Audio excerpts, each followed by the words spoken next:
Hola, hola, ¿cómo están? Bienvenidos a un nuevo video de este canal. Bueno, en esta ocasión vamos a estar hablando sobre un tema que me parece realmente muy interesante porque es un tema que tiene que ver con la técnica psicoanalítica y con el trabajo que día a día llevamos a cabo en el consultorio con los pacientes. Específicamente el tema que quiero que hablemos hoy es de por qué los psicoanalistas abusamos de la utilización de la pregunta, por qué abusamos del recurso estratégico de la utilización como pregunta, de la pregunta como una herramienta dentro del dispositivo y llevamos al extremo esta utilización, incluso a veces dejando de lado otras que creo que serían mucho más efectivas y tienen mucho más que ver con nuestra práctica en el consultorio. Pero bueno, antes de empezar formalmente con el video, quiero contarles de dónde viene esta idea y por qué me surgió, ¿sí? El fin de semana pasado estuvimos haciendo una actividad clínica con los colegas en las que, bueno, utilizamos inteligencia artificial para recrear casos de pacientes y poder dar algunas ideas sobre qué intervenciones haríamos dentro del consultorio, ¿sí? Pasábamos un fragmento del discurso del paciente y nosotros decíamos qué interpretación, qué señalamiento, qué pregunta, qué construcción podríamos ir haciendo a medida que el paciente iba hablando. Y algo que me llamó muchísimo la atención es que sobre todo al principio de la actividad, cuando la gente me parece que todavía no se soltaba, cosa que sucedió a medida que fuimos avanzando, por suerte, se veía muy claramente cómo la gran mayoría de propuestas que se le ocurría a la gente eran preguntas, ¿sí? Preguntas que no eran realmente preguntas, porque eran preguntas que más bien tenían como una intencionalidad directiva. No tenían la intención únicamente de recabar información por parte del paciente, sino que tenían la intención, obviamente, de llevarlo hacia un lugar, de decir algo, de plantear una idea, ¿no? O sea que no eran verdaderas preguntas como tal, tenían la estructura de una pregunta, pero no eran realmente preguntas. Entonces, ahí me di cuenta en esa actividad que los psicoanalistas muchas veces, en cambio de señalar algo, en cambio de plantear una confrontación, en cambio de hacer una interpretación, hacen una pregunta. Lo hacen en forma de pregunta, ¿sí? Entonces me surgió la idea de hablar con ustedes de por qué creo que esto sucede así y plantear tres razones por las cuales creo que los psicoanalistas abusamos de la pregunta. ¿Qué sería entonces abusar de las preguntas? Hacer esto que estoy diciendo. Es decir, en un momento donde nosotros tendríamos que decir algo, donde tendríamos que señalar algo, donde tendríamos que poner el acento sobre parte del discurso o incluso hacer una pequeña interpretación sobre lo que se está hablando, los psicoanalistas generalmente hacen preguntas, ¿sí? Hacen el señalamiento, plantean la interpretación, de alguna forma dicen lo que quieren decir, pero a modo de pregunta, con una estructura de pregunta.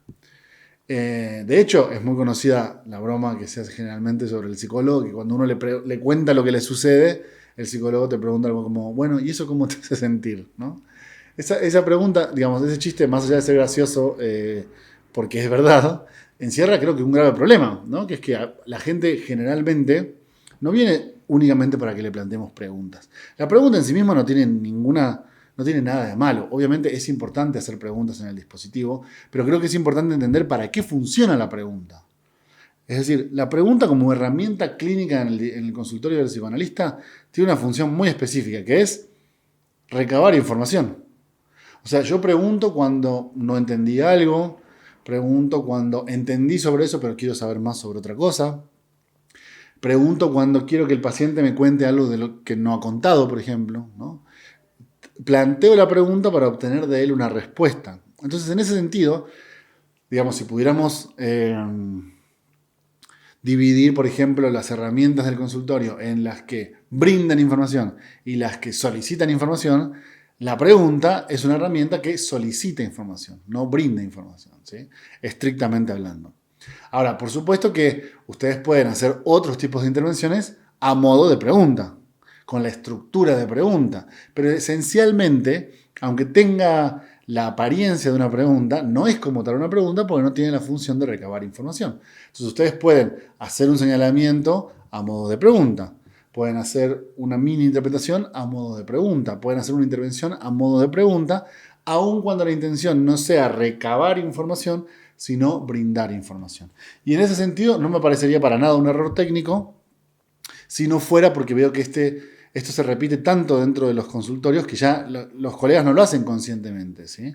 Lo hacen sin querer. Entonces, a eso me refiero con que a veces los psicoanalistas abusamos de las preguntas como el modo de intervención dentro del dispositivo. Ahora bien, ¿por qué creo yo que nosotros abusamos de las preguntas y por qué no usamos otras de las herramientas que tenemos a mano. Bueno, yo encontré 3 razones que escucho frecuentemente, tanto cuando doy cursos, como cuando doy clases, como cuando doy seminarios, como cuando superviso colegas, como cuando charlo con colegas también, ¿sí? Son 3 razones que a muchos de ustedes les parecerán una locura, a muchos de ustedes se sentirán identificados porque saben a lo que me refiero, porque les ha pasado algo así, pero es bien característico de nuestra disciplina y es importante que lo hablemos para poder echar luz sobre este problema y darnos cuenta que, si bien las preguntas están bien, no son la única herramienta que tenemos para intervenir en el dispositivo.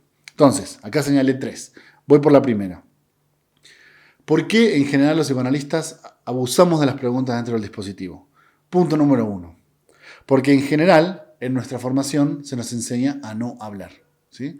El otro día estaba dando un seminario con unos participantes y en un momento uno de los participantes me levanta la mano y me cuenta que en su formación un profesor les había dicho que durante el primer año de tratamiento no dijeran nada. Tómenlo como quieran, ¿sí? A mí me parece radicalmente una locura. Entonces, en nuestra formación, en general, quizás no con ese nivel de exageración, pero en general se nos incita a no hablar. Se nos incita a no decir, se nos incita a no participar. Básicamente escondidos detrás de esta idea del silencio del analista, ¿no? Que el psicoanalista tiene que mantenerse en silencio y escuchar. Y a lo sumo, hacer alguna pregunta. Entonces, yo lo que siento en general es que cuando uno... no sé si esto pasa en todos los psicoanálisis, ¿no? Yo creo que no es exactamente igual en el psicoanálisis freudiano. Para nada es en el psicoanálisis kleiniano, ¿no? Eso no lo veo. Ni tampoco en la psicología del yo y en el anafreudismo. Pero sí lo veo mucho en el psicoanálisis lacaniano, que hoy en día es el que, en términos generales, reina, por lo menos en América Latina. Psicoanalistas muy silenciosos, psicoanalistas que no dicen nada, que no abren la boca, que no interpretan, que pueden pasarse toda una sesión completamente en silencio. Y esto no es únicamente un error técnico, ¿sí? Que lo es, por supuesto, pero no es únicamente un error técnico, es un error de enseñanza, es un error de formación de analistas, ¿entienden? Estos analistas que se mantienen en silencio les han enseñado a mantenerse en silencio. A lo sumo decir alguna palabra, repetir alguna palabra que el paciente ha dicho, repetir alguna palabra en forma de pregunta, ¿no? Entonces yo me sentía muy solo. ¿Solo? ¿No? como si la función del analista fuera convertir la última palabra en pregunta y devolverla. Bueno, me parece que, como les decía, no es solamente un error técnico, porque obviamente hay una función, hay una parte central de la función del analista que es la escucha, pero hay otra parte central de la función del analista que es la interpretación sobre el material del paciente. Si no, ¿cómo vamos a, más allá de cómo ustedes entiendan hacer consciente lo inconsciente en cada una de las modalidades existentes en psicoanálisis, sino cómo vamos a operar sobre esa lógica? ¿Cómo vamos a hacer que algo sea consciente si nosotros nos mantenemos en silencio? ¿O vamos a creer que el paciente, por decirlo dentro del consultorio, escucha lo que está diciendo? Me parece que es una ingenuidad bastante grave. Entonces les decía, no es solamente un error técnico, sino que es un error de enseñanza. A los psicoanalistas, por lo menos de formación lacaniana, se nos enseña a no decir nada, a no hablar, a mantenernos en silencio, a dejar que el paciente hable durante toda la sesión, cortar la sesión y ahí se terminó, ¿sí?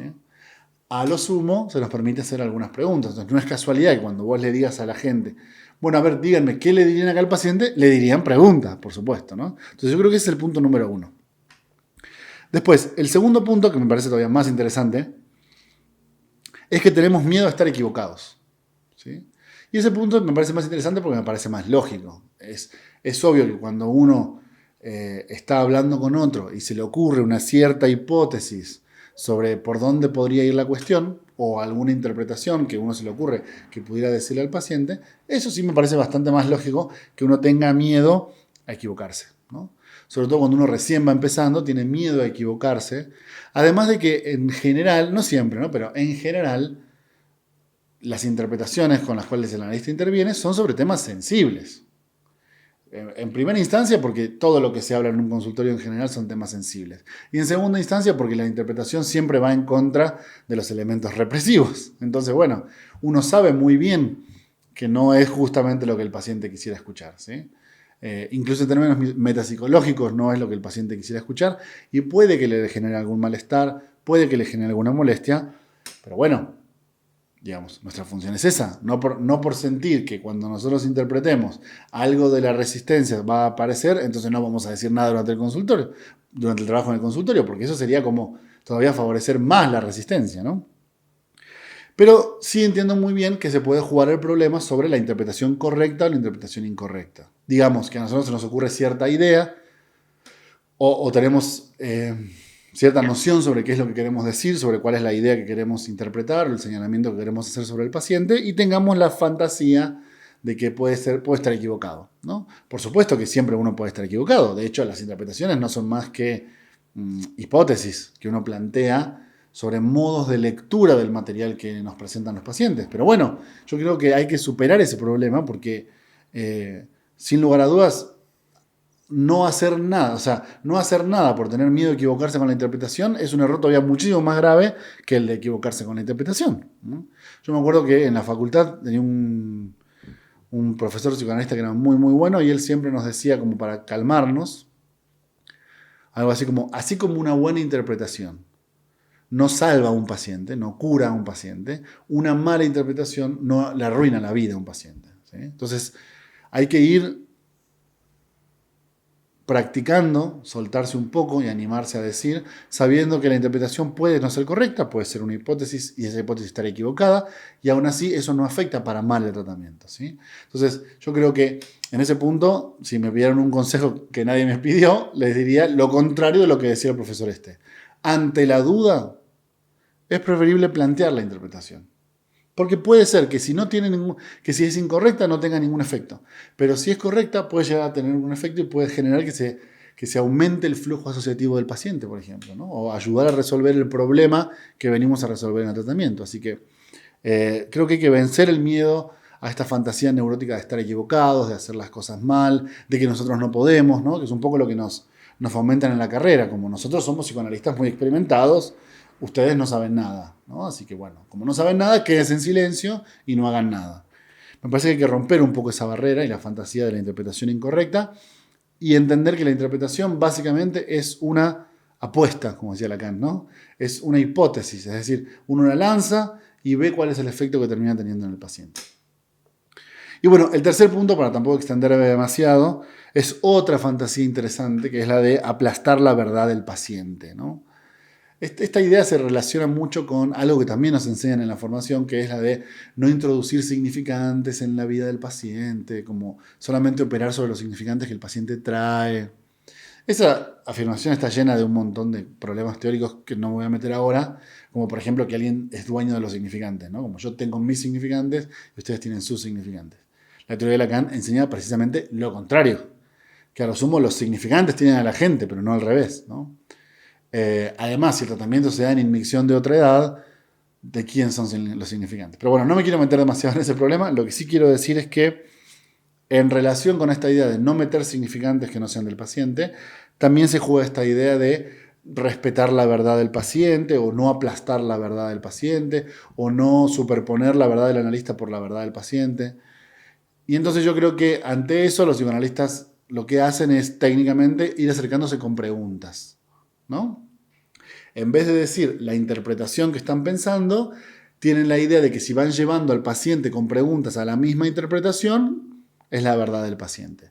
Por supuesto que eso es un error desde todos los puntos donde ustedes lo vean, porque guiar al paciente con preguntas hacia donde ustedes ya saben que van a llegar no es escuchar la verdad del paciente, es simplemente guiar al paciente con preguntas hacia la verdad que ustedes ya saben. Así que es hacer un desastre técnico para llegar al mismo problema conceptual. Así que por ese lado no se preocupen.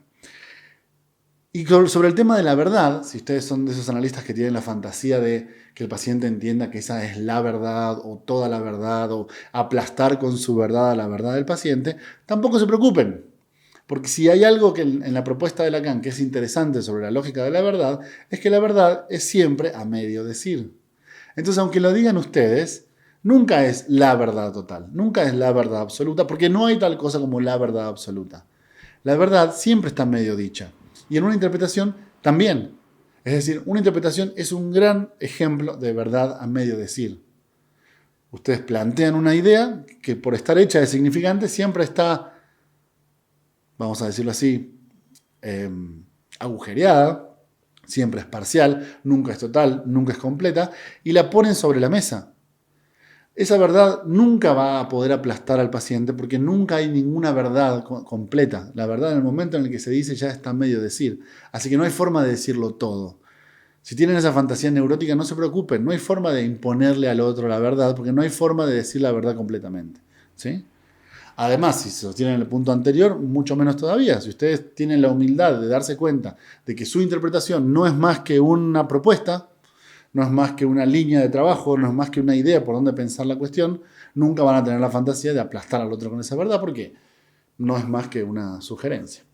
Así que bueno, nada, con esto voy a dejar el video por hoy. Quería que reflexionáramos un poco sobre nuestra técnica, sobre nuestra clínica y empezar a cuestionarnos sobre si realmente vale la pena decir todo lo que queremos decir con preguntas. O si a veces podemos valernos de un señalamiento, podemos valernos de una confrontación, podremos valernos de una interpretación o podemos valernos también de una construcción.